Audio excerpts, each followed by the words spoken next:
Welcome to NCIX Tech Tips. Today we've got a showcase for a company that you've probably seen around before. They make all those little things like wireless thumb keyboards, micro USB dongles, USB hubs, KVMs, print servers, sound cards, all kinds of things like that, and it is IOGear.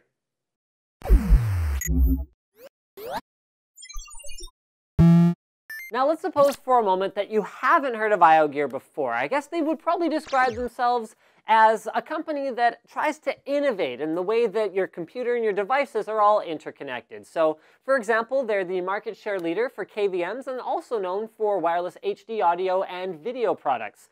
Today, okay, different category, changing gears a little bit, many of your mobile devices just don't have enough juice to make it through a day, if that. So I'm looking at you, Nexus 5.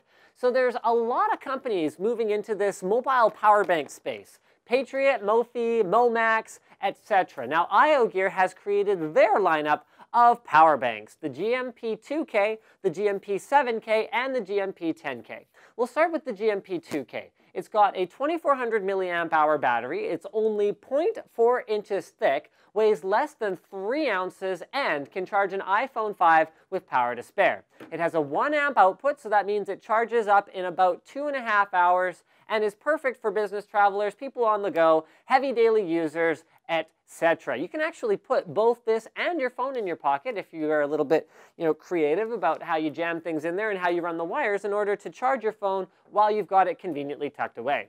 The GMP7K and the GMP10K are actually fairly similar devices, with the differences, well, the main differences being the capacity. The 7K is a 7,000 milliamp hour battery and the 10K is an 11,000 milliamp hour. So those numbers in the model names are more guidelines as opposed to the actual capacities of the batteries. So make sure you double check. The good news is that IOGear is providing more battery life than advertised if you sort of were to imply the battery life based on looking at the product name.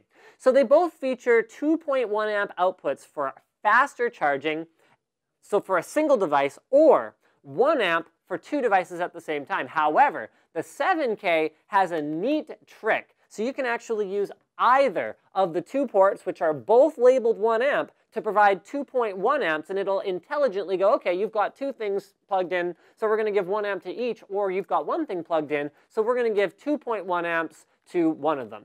Now, in terms of charging size, you've probably seen other brands take absolutely forever to charge. One brand that will not be named took a whole day for their high-capacity charger to fill up, which means that you can't even necessarily plug it in at night when you go to sleep. By contrast, these IOGear battery banks took 12 hours, 8 hours, and a mere 2.5 hours to fully charge and be ready to juice up your devices. Now, speaking of juicing up your devices, I can talk about milliamp hours all day, but what do you actually get out of them? Well, the answer is if you're charging a Galaxy S4, which has a little bit more battery life than an iPhone 5C, you're going to get 1, 3, or about 4.5 charges total out of these battery banks. There is one more thing to consider, guys. The IOGear devices do not charge themselves and the attached devices at the same time. This is to prevent overheating and, to extend the overall life of the internal battery, because just like the battery in your phone, over a long period of time and many charge and discharge cycles, the batteries will start to wear out, so you want to make sure that you preserve those. In terms of pricing, it's about $30, about $45, and about $75,